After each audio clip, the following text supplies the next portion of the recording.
I'm sitting here going through Pinterest, looking at photos to use in my August bullet journal spread, and it's really taking everything in me not to do a fall bullet journal spread for August. I have a summer bucket list that I'm trying to work through, and I'm not even close to being done with that yet, so I'm really trying to hold on to summer for a little bit longer so I can finish my bucket list before jumping right into autumn.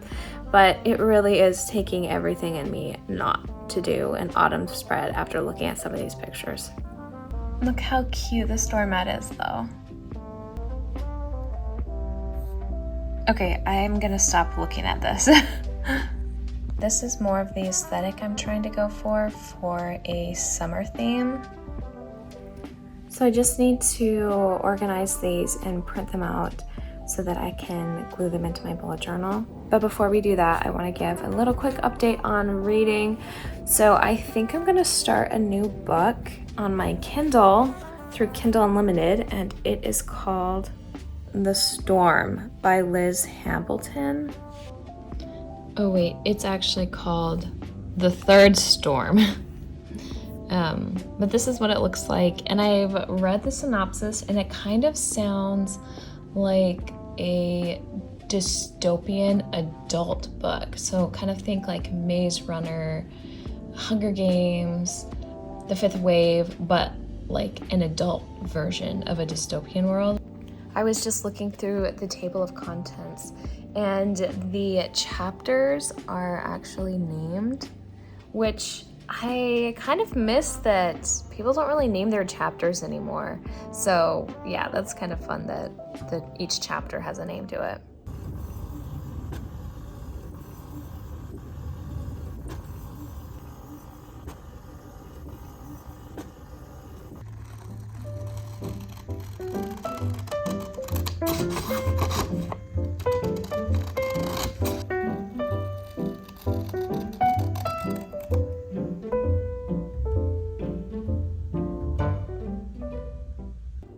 Okay, I am 42% through this book so far, and I have mixed feelings about it. Don't get me wrong, it definitely pulls you in pretty quickly because it just kind of like starts and then things happen.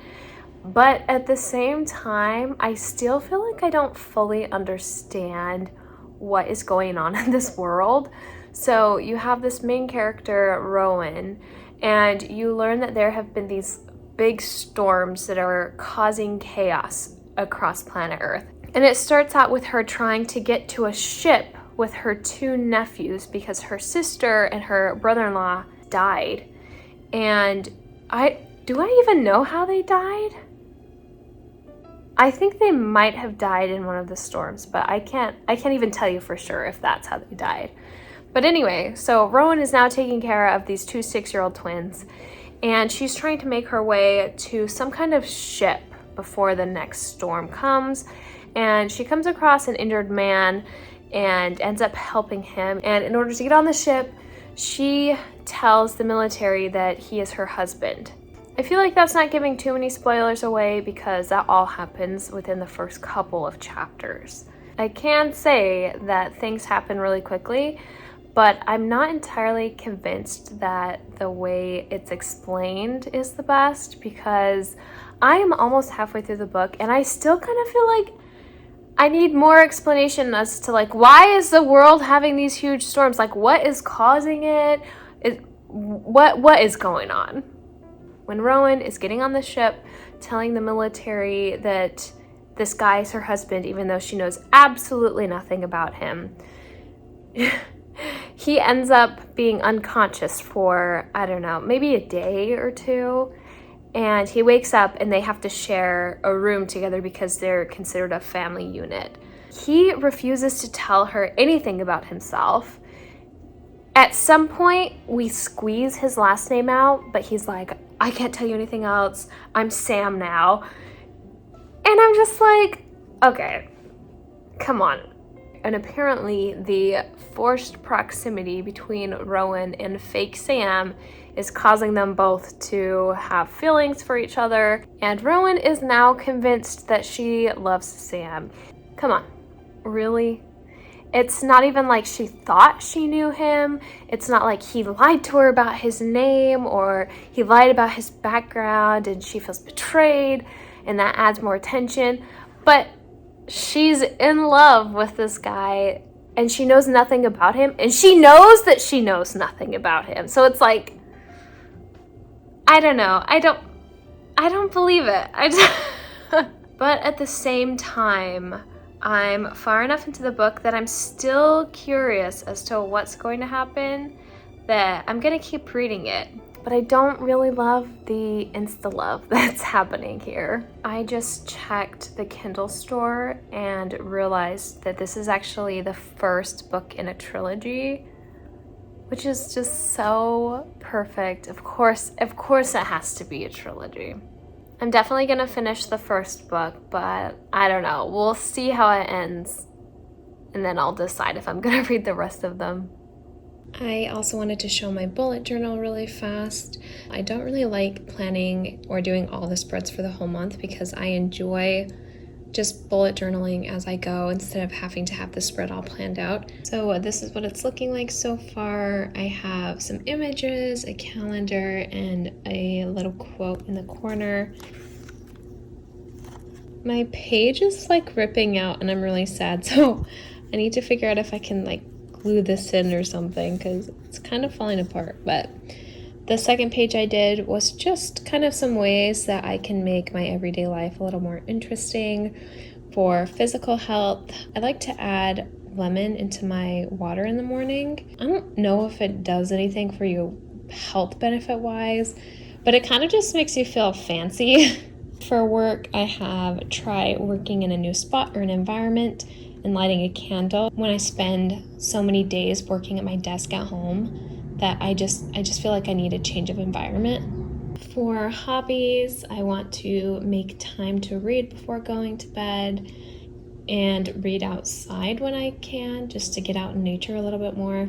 And then for mental health, just having a relaxing spa day at home and then diffusing lavender essential oil when I do yoga, just to make it a little bit more special. Then I just have some goals for August. I like to break down my goals into monthly, weekly, and daily. And I actually don't like to set too many goals because then I just lose track of all of them. So I really only like to set like a couple goals in each category, like 2 or 3 goals max. So for monthly, my goals are to watch one movie in Mandarin. I would like to be better at trying to learn Mandarin because my husband speaks Mandarin. And yeah, I would like to know some. And I also have to have a spa day at home. I think it's good just to schedule in some relaxing days so that when life gets too busy, you remind yourself to take time for yourself. And then my weekly goals are to run at the gym 2 times a week and go for a morning walk at least once a week. And my daily goals are to read before bed, to try to drink water daily, and to stretch. And then this is the last page that I've done. It's just kind of the dates for this week, and I have like a goals recap spot and a spot just to write about how I'm feeling. This is super easy just to make one of these pages for each week once I get there versus just making them all at once. So if I want to do different spreads between the weeks, I have space for that. I do want to give a quick warning that there might be some spoilers in the rest of the video because I have to talk about this book. I need to let it out. So yes, there is probably going to be spoilers, but you've had your warning now, so there you go.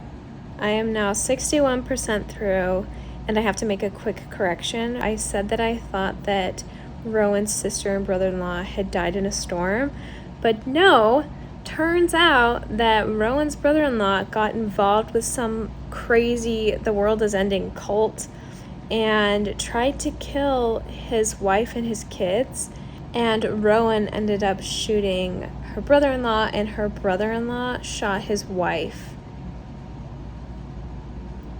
What? I'm so confused.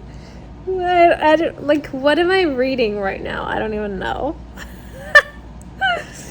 Oh, and something else that's going on is that because there's hundreds of people on this huge ship, they're all assigned a work position. and Rowan gets assigned to the agriculture unit, growing food for everyone on the ship. And she makes a friend in the kitchens, and her friend in the kitchens informs her that they are secretly growing poppy, like opium. And where does that fit into anything? How is this all gonna connect? I'm so confused. There's just so many things going on all at once. I also feel like we're just jumping the timeline. At one point, she and the boys are living with fake Sam in a room all together, and now she was transferred to a room with her ex-fiance, which comes into a whole different situation. But that happens, and then the next sentence will be, it was 4 weeks later, and I'm like, what happened in that 4 weeks? Like, what's going on? I promise I'm almost done with my rambling, but I also remembered another correction I have to make. I mentioned that when she was getting on this ship informing the military that her and this guy were married, she said that his name was Sam, and I thought that she had named him Sam because that was her brother-in-law's name. That's not correct. She actually had, I think, like a stillbirth, and that was the name of her child, was Sam. I really wish that the story explored a little bit more about Rowan as an adult, and obviously she's been through a lot of things. I mean, having a child die is a really serious and hard thing. It just felt like it was thrown in there, and it was like, oh, that's the reason she picked the name Sam. But I'm like, hold up. There's a lot there to unpack. Not to mention that her child she had was with her ex-fiance, which is on the ship with them as well. And he's a military person. And it just, yeah. Okay, I'm gonna take a break and go eat some dinner. I also need to charge my Kindle because it's about to die. And yeah, I will continue reading later on tonight.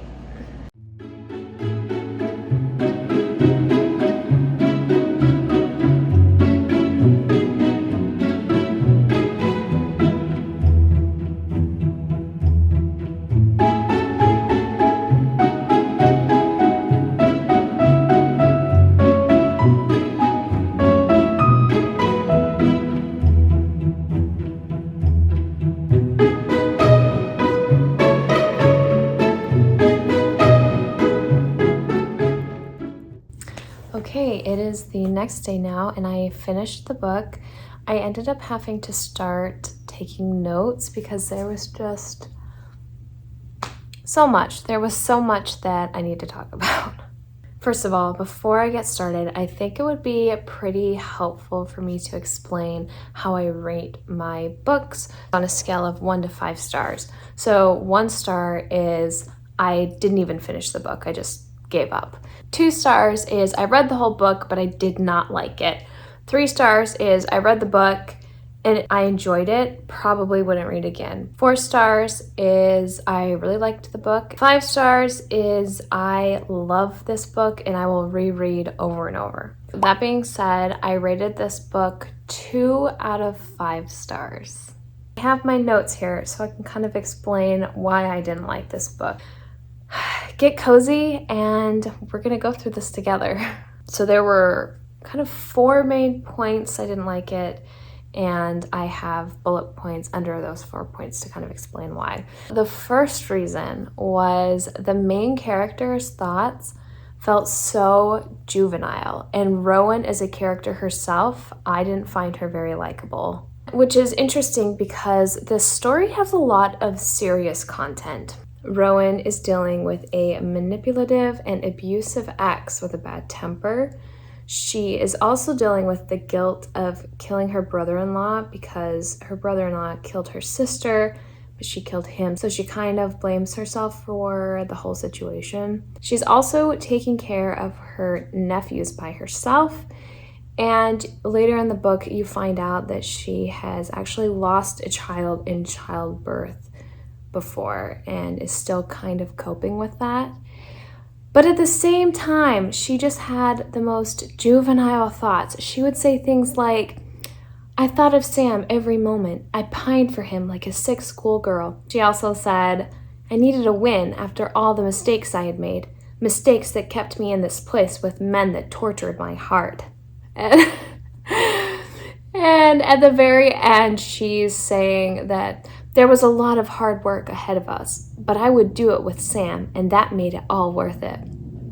Which I just find a little ironic because she keeps saying over and over that the boys are the only ones that matter. Her nephews are the only ones that matter to her, and she's doing everything for them. But at the same time, at the end, she's like, it's all worth it if I'm with Sam. And I was just like, okay. Which brings me to reason number 2, which is insta-love. Like I said before, Sam would not tell Rowan anything about himself, and she decides that she's in love with him. You eventually find out his backstory, and it wasn't a big deal. I don't know why he was so freaked out about going by Sam and nobody knowing who he was. Something that also really bugged me was that there was no logical explanation for these storms. Like, the whole time I was reading this book, I was waiting to understand what exactly is going on in the world, and it just never went into that. I still don't exactly know what these storms are about. Another thing was that Rowan has these premonitions, which are essentially just nightmares where she dreams about bad things that happen in the future. So she dreams about people getting killed or people getting injured. And maybe you're not supposed to find out the point of that or any reasoning behind these dreams until later books, but I just felt like there were pieces missing, and I really wanted more plot around her power and understanding why or how she got this power. I just didn't see how that really fit into the story, and it just felt like it was thrown in there. Same with the whole opium side plot. It was like for a few chapters, Rowan and her friend were like, it's a secret, they're growing opium. But then why? I mean, why was that in there in the first place is what I want to know. Which brings me to my last issue with this book, which is, I think my biggest ick was a pregnancy trope. I feel like there's not much to be said about it. Halfway through the book, Rowan starts to think that she's pregnant, and I'm just not a fan of pregnancy tropes, so there's that. Those were the 4 main points. I didn't really enjoy this book. It has pretty high ratings on Goodreads, which really surprised me. And I didn't look at the Goodreads ratings until after I read the book because I didn't want that to affect any of my opinions about it, but yeah, I was a little surprised with that. I am going to end this video here. If you have read this book or if you've read the whole series, let me know what you thought about it. I'll see you guys next time. Thanks for watching.